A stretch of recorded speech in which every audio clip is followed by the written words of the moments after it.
was going to be. You had to have known this problem in September, and now it's February. It couldn't be fixed because it's a half-year class. Middle school or high school? Middle school. Check it out tomorrow. Yeah, I'll be looking at that. Thank you. But there's got to be a way.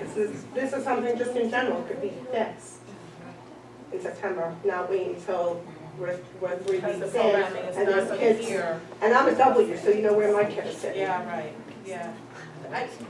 Yeah. W. Let's check it out tomorrow, we'll get back to you. Question you can answer. At the high school, is there a lot of movement in and out of classes where, like, okay, it could have started out at 28 or 29, and then because of people moving in and out of classes, it bumped up to that? You'll see almost with new entrants, we don't promote movement within schedules after school begins for, students that are current. But with new entrants, and Michelle, Ms. Gallo and myself have put many more checkpoints and systems in place this year with the scheduling process, which we actually started quite a few weeks ago, to ensure that we have these checkpoints and that we don't run into these problems. Hi, Lori Fitzpatrick again, 228 Rockford Avenue. I have some questions about the bridge program, which I think is a wonderful idea. It sounds really good. I wish it was around when my daughter was going into ninth grade. My concern is when you showed the schedule, there was no line in there for art or music. So what happens with the children that could benefit from this program that are art and music children? All studies show that children do better when they're involved in the arts and the music. It's proven by our top students. Every one of them is an art or music student. And it was a big concern of mine when I saw that. Well, as we move them into their second year, then we start bringing in the electives and by their choice.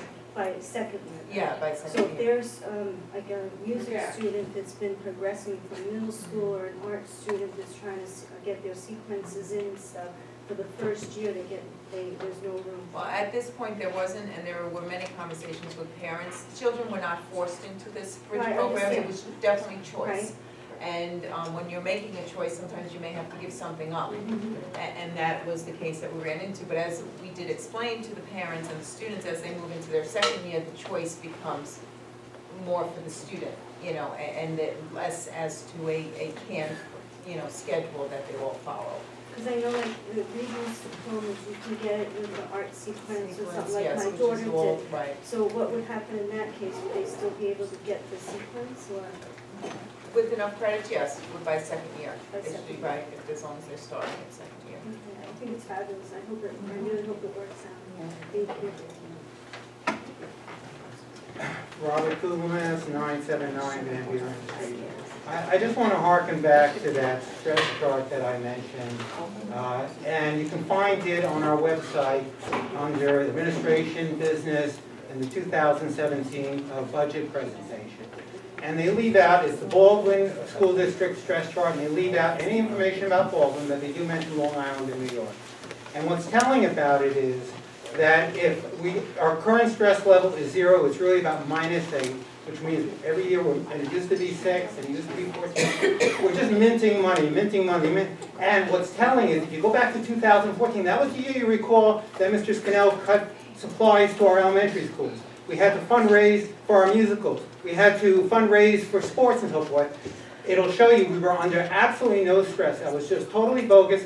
And they also proposed the 7666 plan. This would have been the last year of the 7666 plan, and it's -44, and we're still going to be minting money. There's still going to be a $7 million budget surplus. So much for our astute business department. I wanted to just say excuse me because you need to go to the restroom. I'm not trying to be rude. Okay. So just continue on. Okay, I'll thank be you. back. I Great. won't hide in there for 5 minutes. I'll come back. Take your time, please. No, I'll come back. Oh, yes, 3 minutes. Okay.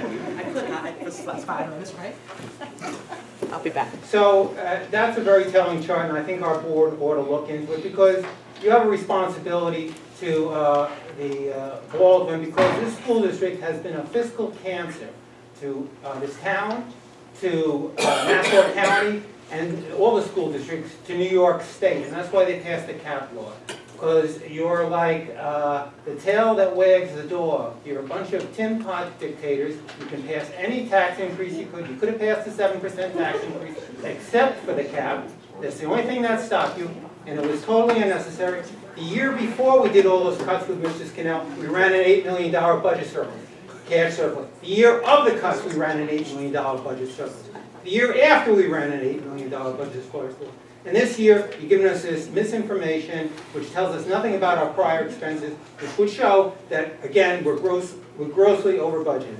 Okay, now to move on to the transportation budget, which of course we screwed up transportation royally. We had that referendum, we cut our services to the bone, we have the worst transportation service. Before that, those cuts were supposed to save us $1 million, we were at $6 million. Our budget for next year is $6 million. Our budget in 2015 last year was $6.7 million, and it was supposed to be $5 million. So I know I hear from Dr. Canning how we saved $500,000. When you're supposed to be at $5 million and you have a $6.7 million, that's not saving any kind of money. So we need to do a little better in that department too. The other thing is, I know my time is off, but the first gentleman had about 10 minutes. But you spoke earlier today, and there's a woman behind you. We've got 3 minutes left in this session. She has not spoken before, so Okay. I respectfully ask you. Then okay, fine. I just want to ask one question, because I sent this out to Dr. Murphy, and I haven't gotten the information. How many special ed, in our enrollment of 4,750 students, how many of them are regular students and how many of them are special ed? I'm gonna direct you for that information.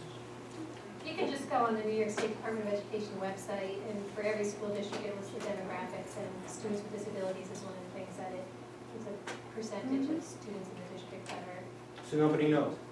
I know, but I'm not, I just looked at it recently, I don't know the exact Okay, number. could you give me a basic idea? No, because I don't want to misstate it, but you can go on the New York State Department of Education. Over website. 1,000, under 1,000? Students? Students, yeah. Just go on the website. Gives you Oh, the percentage. I've been on their website, I haven't been able to find it. You know, that's why I asked Dr. We'll have to Murphy. get back to you on that. We'll have to get back to you. What?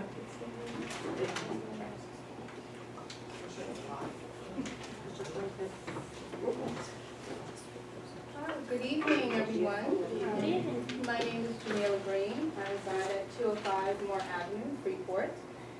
And I'm here with some fellow Brookside parents, Annie, one of them, and some of our team members are also sitting in the audience, as Annie had highlighted earlier. And the reason I wanted to come up is that obviously it's an enormous job that you take on, and there's so many different aspects to your job, very difficult, so it's very easy for people to have opinions, and you're so gracious in how you do try to accommodate and answer. But I think along the lines of concern, there also is absolute necessary or necessity for accommodation. And that's why I'm standing here today, because as many may know, Brookside has had a very long road to getting a playground.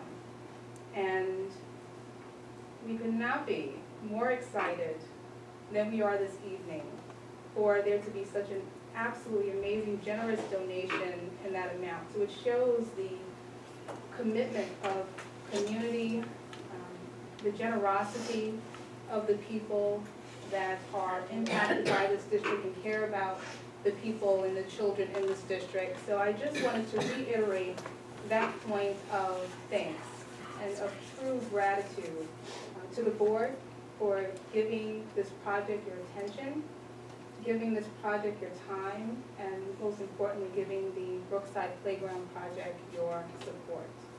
So thank you all so much. On that note, I'd like to say, can I get a motion to adjourn? Moved by Mr. Price, second by Mrs. O'Brien. All those in favor? Aye. Thank you, everybody. Everyone got kids, enjoy the week off.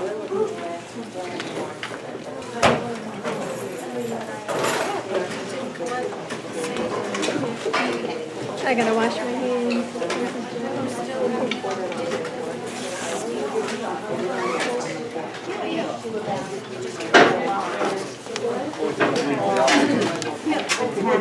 Right.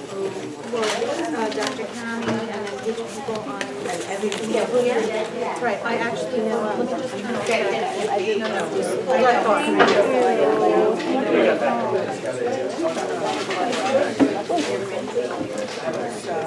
talking.